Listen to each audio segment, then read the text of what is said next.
আজকে আপনাদের সাথে গুরুত্বপূর্ণ একটা টপিক নিয়ে আলোচনা করব।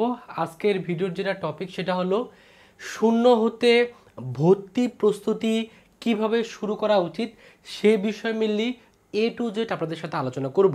যেহেতু আপনাদের এইচএসসি 25 ব্যাচের বোর্ড পরীক্ষা শেষ হয়ে গেছে, এখন থেকে কিন্তু আপনাকে অ্যাডমিশন বা ভর্তি প্রস্তুতি কিন্তু সঠিকভাবে শুরু করতে হবে। এই ভর্তির প্রস্তুতিটা একবারে জিরো থেকে কিভাবে নিলে আপনি অ্যাডমিশনে ভালো করতে পারবেন বা আপনার কাঙ্ক্ষিত বিশ্ববিদ্যালয়ে চান্স পাওয়ার মাধ্যমে আপনার স্বপ্ন পূরণ করতে পারবেন, আপনার বাবা মার মুখে হাসি ফোটাতে পারবেন। আশা করি ভিডিওটা দেখলে পূর্ণাঙ্গ একটা গাইডলাইন আপনি পেয়ে যাবেন। তো প্রথমে যদি মিললে আপনাদের এই প্রক্রিয়াটা সম্পর্কে একটু ধারণা দেই যে আপনাদের অ্যাডমিশনের প্রক্রিয়াটা আসলে কিভাবে চলমান থাকবে বা কতদিন পরে আপনাদের ভর্তি পরীক্ষা বা অ্যাডমিশনের পরীক্ষাগুলো শুরু হবে। তো আপনাদের তো এইচএসসি বোর্ড পরীক্ষা শেষ। এইচএসসি বোর্ড পরীক্ষা শেষের দেখা যায় সাধারণত 2 মাস বা 60 দিনের ভিতরেই এইচএসসি রেজাল্ট দিয়ে দিবে। তো এইচএসসি রেজাল্ট প্রকাশের দেখা যাবে 1 মাসের ভিতরেই আপনাকে বিভিন্ন বিশ্ববিদ্যালয় অনলাইনে আবেদনগুলো শুরু করবে।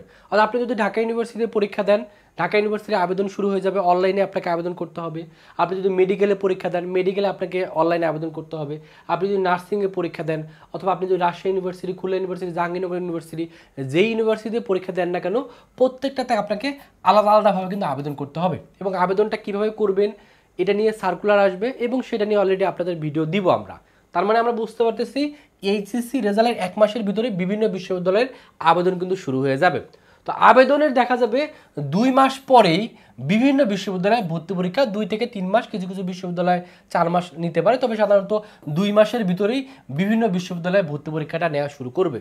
তার মানে যদি এখন আমরা হিসাব করি আপনাদের এইচএসসি পরীক্ষা শেষ, তাহলে এইচএসসি পরীক্ষা শেষ থেকে শুরু করে একবার ভর্তি পরীক্ষা শুরু হওয়া পর্যন্ত আপনি মোটামুটি কয় মাস সময় পাবেন। তো এখানে কিন্তু দেখা যাচ্ছে রেজাল্ট আসতে ধরেন এখানে 2 মাস, এখানে 1 মাস, এখানে 2 মাস, তার মানে হাতে গুনে আপনি 4 থেকে 5 মাসের মতো সময় পাবেন আজকের দিন থেকে। আজকের দিন থেকে যদি আপনি হিসাব করেন 4 থেকে 5 মাস পরে আপনাদের কিন্তু অ্যাডমিশন বা ভর্তি পরীক্ষাগুলো শুরু হয়ে যাবে। এর জন্য আপনাদের অবশ্যই উচিত হলো আজকের দিন থেকে, এখন থেকে আপনাকে পড়াশোনা শুরু করতে হবে। আপনি যদি মনে করেন যে আপনার এইচএসসি পরীক্ষা শেষ আপনি রিল্যাক্সে থাকবেন, ঘুরবেন ফিরবেন, তাহলে দেখবেন দিন শেষে আপনি কিন্তু পিছায় পড়তেছেন। কারণ মনে রাখবেন অ্যাডমিশন টেস্টে কিন্তু যারা মেধাবী শিক্ষার্থী তারা বেশি চান্স পায় না, যারা পরিশ্রমী শিক্ষার্থী তারাই চান্স পায়। কারণ অ্যাডমিশন টেস্টে এসে দেখবেন অনেক A+ পাওয়া শিক্ষার্থীও কোনো ভার্সিটিতে চান্স পাবে না, আবার অনেক শিক্ষার্থী দেখবেন যে এইচএসসি রেজাল্ট খারাপ বাট ভার্সিটিতে চান্স পেয়ে যায়। এর মেন কারণটা হলো আপনি যখন ধাক্কা খাবেন তখন কিন্তু আপনি ভালো করার জন্য নিজের ভিতরে একটা উদ্যম নিয়ে আসতে পারবেন। এজন্য আপনার যদি এইচএসসি পরীক্ষা খারাপ হয়ে থাকে, আপনি যদি ফর্ম তোলার মতো জিপি আপনার যদি ন্যূনতম চলে আসে, আপনার অবশ্যই উচিত হলো এখন থেকে পড়াশোনা করা। অনেকে আবার আরেকটা ভুল করে থাকে যে অনেকে মনে করে যে আমার এইচএসসি পরীক্ষা শেষ হয়ে গেছে, রেজাল্ট আসুক, রেজাল্ট দেখার পরে আমি শুরু করব। এই ভুলটাও করা যাবে না। কেন করা যাবে না? আপনি যদি 2 মাসের জন্য ওয়েট করেন যে 2 মাস পরে রেজাল্ট আসবে তারপরে আমি অ্যাডমিশনের প্রস্তুতি শুরু করব, তখন যেটা ঘটবে আপনি 2 মাস পিছায় পড়বেন। অ্যাডমিশন টেস্টে কিন্তু এটা একটা হিউজ পরিমাণে কম্পিটিশন। আপনি যখন জাহাঙ্গীরনগর বিশ্ববিদ্যালয়ে পরীক্ষা দিবেন দেখবেন যে একটা সিটের জন্য 200 জনের উপরে কম্পিটিশন করতেছে। তো হিউজ এই কম্পিটিশনে টিকতে গেলে আপনাকে প্রত্যেকটা মুহূর্ত আপনাকে কাজে লাগাতে হবে, অর্থাৎ কোনো ধরনের সময় কিন্তু নষ্ট করা যাবে না। আপনি সময় নষ্ট করবেন মানে আপনি পিছায় পড়বেন। এখানে আপনাকে চান্স পেতে গেলে অবশ্যই প্রত্যেকটা মুহূর্ত আপনাকে কিন্তু অবশ্যই কাজে লাগাতে হবে। তো এখন আপনাদের মনে একটা প্রশ্ন চলে আসতে পারে, সেটা হলো যে এই সময় আপনাকে কিন্তু একটা টার্গেট ফিক্স করতে হবে বা আপনাকে একটা সঠিক সিদ্ধান্ত নিতে হবে। কী সিদ্ধান্ত নিতে হবে? আপনি কি ভার্সিটির জন্য প্রস্তুতি নেবেন, আপনি কি মেডিকেলের জন্য প্রস্তুতি নেবেন, আপনি কি ইঞ্জিনিয়ারিংয়ের জন্য প্রস্তুতি নেবেন, না আপনি নার্সিংয়ের জন্য প্রস্তুতি নেবেন? এই সিদ্ধান্তটা আপনাকে এখনই নিতে হবে। কারণ এই প্রত্যেকটার জন্য প্রিপারেশন কিন্তু আলাদাভাবে নিতে হয়। এজন্য আপনি যদি এখন সঠিকভাবে প্রিপারেশন না নেন তাহলে দেখবেন আলটিমেটলি আপনার হজবরল অবস্থায় প্রিপারেশন নিলে, গুছানো প্রস্তুতি না নিলে আপনি কিন্তু ভর্তি পরীক্ষা যে ভালো করতে পারবেন না। এই ভর্তি পরীক্ষায় চান্স পাওয়ার মতো নিজেকে তৈরি করতে গেলে অবশ্যই আপনাকে এখন সঠিকভাবে টার্গেট ফিক্স করতে হবে। আপনার যদি মনে হয় আপনার রেজাল্ট অনেক ভালো আসবে, বিশেষ করে আপনার 4.80 উপরে আসবে, অথবা আপনার যদি রেজাল্ট জিপিএ 5 আসে এইচএসসি পরীক্ষায়, তাহলে সেক্ষেত্রে আপনি চাইলে মেডিকেল অথবা ইঞ্জিনিয়ারিংয়ের প্রিপারেশন নিতে পারেন। অর্থাৎ আপনাকে আলাদাভাবে ইঞ্জিনিয়ারিংয়ের প্রিপারেশন শুরু করতে হবে, মেডিকেলের প্রিপারেশন শুরু করতে হবে। কারণ মেডিকেলে যেহেতু জিপিএর উপরে 100 মার্ক, এই জন্য আপনাকে অবশ্যই মেডিকেলের জিপিএ ভালো থাকতে হবে। আর ইঞ্জিনিয়ারিংয়ের প্রিপারেশন নিতে গেলে অবশ্যই আপনার জিপিএ 5 কিন্তু অবশ্যই থাকতে হবে। কিন্তু আপনার যদি রেজাল্ট এরকম আসে, আপনার যদি মনে হচ্ছে যে এইচএসসি রেজাল্ট আপনার আসতে পারে অথবা আপনার আসতে পারে 4.50 অথবা আপনার A+, অর্থাৎ 4 পয়েন্ট অথবা 3.50 যদি আপনার এইচএসসি রেজাল্ট যদি আসে, তাহলে সেক্ষেত্রে আমি বলবো অন্য কোনো কিছু চিন্তা না করে আপনার ভার্সিটির প্রস্তুতি নেওয়াটা সবচেয়ে বেশি বুদ্ধিমানের কাজ হবে। কারণ রেজাল্ট কম জিপিএ নিয়ে আপনি যদি ভালো একটা বিশ্ববিদ্যালয়ে চান্স পেতে চান, ঢাকা ইউনিভার্সিটিতে যদি চান্স পেতে চান, গুচ্ছতে যদি চান্স পেতে চান, তাহলে অবশ্যই আপনাকে ভার্সিটির প্রিপারেশন একবার প্রথম থেকে শুরু করতে হবে। একটা বন্ধু মেডিকেলের প্রিপারেশন নিচ্ছে দেখে আপনাকেও যে মেডিকেলের প্রিপারেশন নিতে হবে ব্যাপারটা এরকম না। আপনাকে মনে রাখতে হবে আপনার প্রিপারেশনই কিন্তু আপনাকে চান্স পাই দিবে। এই জন্য আপনাকে সিদ্ধান্ত নিতে হবে আপনার কোন দিকে যাওয়া উচিত। আপনি যেহেতু এইচএসসি পরীক্ষা দিচ্ছেন, আপনি কিন্তু নিজে জানেন আপনার পরীক্ষাটা কেমন হয়েছে।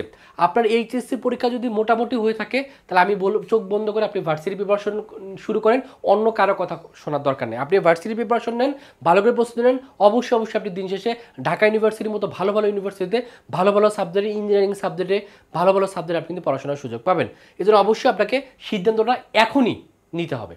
তারপর হলো আপনাকে ভার্সিটি প্রিপারেশন যখন শুরু করবেন, তখন আপনি কি এ ইউনিটের প্রিপারেশন শুরু করবেন, না আপনি বি ইউনিটের প্রিপারেশন শুরু করবেন, না আপনি সি ইউনিট বা বিভাগ পরিবর্তন শুরু করবেন, সেটাও সিদ্ধান্ত নিতে হবে।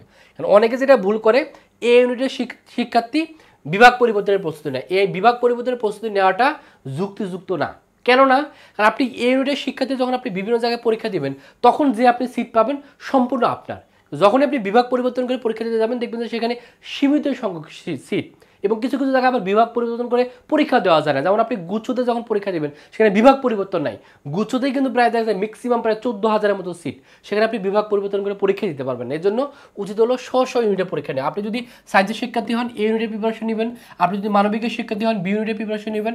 আপনি যদি কমার্সের শিক্ষার্থী হন, তাহলে সি ইউনিটের প্রিপারেশন নেবেন। অর্থাৎ নিজ নিজ ইউনিটে প্রিপারেশন নিলে যেটা হয়, আপনি কিন্তু ভর্তি পরীক্ষায় অনেক ফেসিলিটি পাবেন এবং আপনার চান্স পাওয়ার সম্ভাবনা কিন্তু অনেক বেশি থাকবে। এখন যে বিষয়টা নিয়ে আলোচনা করবো, যে অ্যাডমিশনের প্রস্তুতিটা তাহলে কীভাবে শুরু করা উচিত, অর্থাৎ জিরো থেকে কীভাবে আপনি শুরুটা করবেন। প্রথমে আপনাকে মূল বই পড়তে হবে, না অ্যাডমিশনের বই পড়তে হবে, না প্রশ্ন ব্যাংক পড়তে হবে, না সাজেশন পড়তে হবে?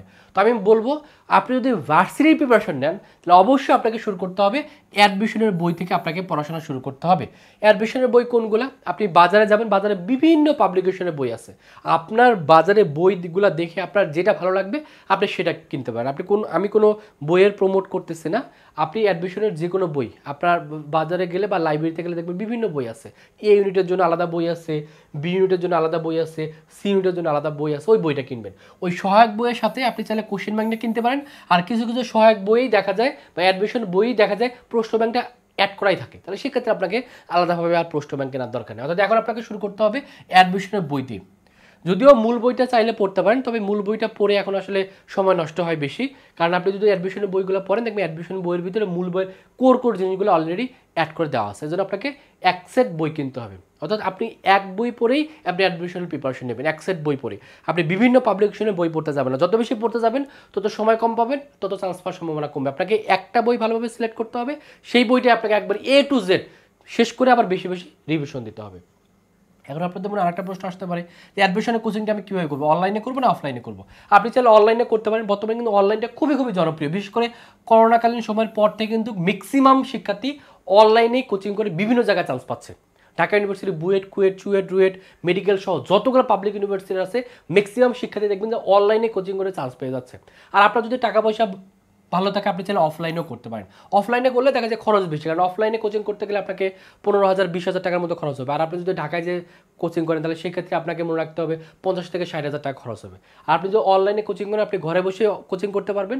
আর অনলাইনে কোচিং করলে যেটা হবে, অল্প টাকার ভিতরে করতে পারবেন। যেমন আমাদের যে কোর্সটা আছে, আমাদের কোর্সে মাত্র 2,000 টাকা যদিও কোর্স ফি, বাট এখন আমরা ডিসকাউন্টে ভর্তি নিচ্ছি। এখন মাত্র 1500 টাকা দিয়ে ভর্তি হলে আপনি প্রায় এখানে 6 মাস অনলাইনে কোচিং করতে পারছেন। মাত্র 1500 টাকাতে আপনার অ্যাডমিশনের সম্পূর্ণ জার্নি শেষ হয়ে যাবে।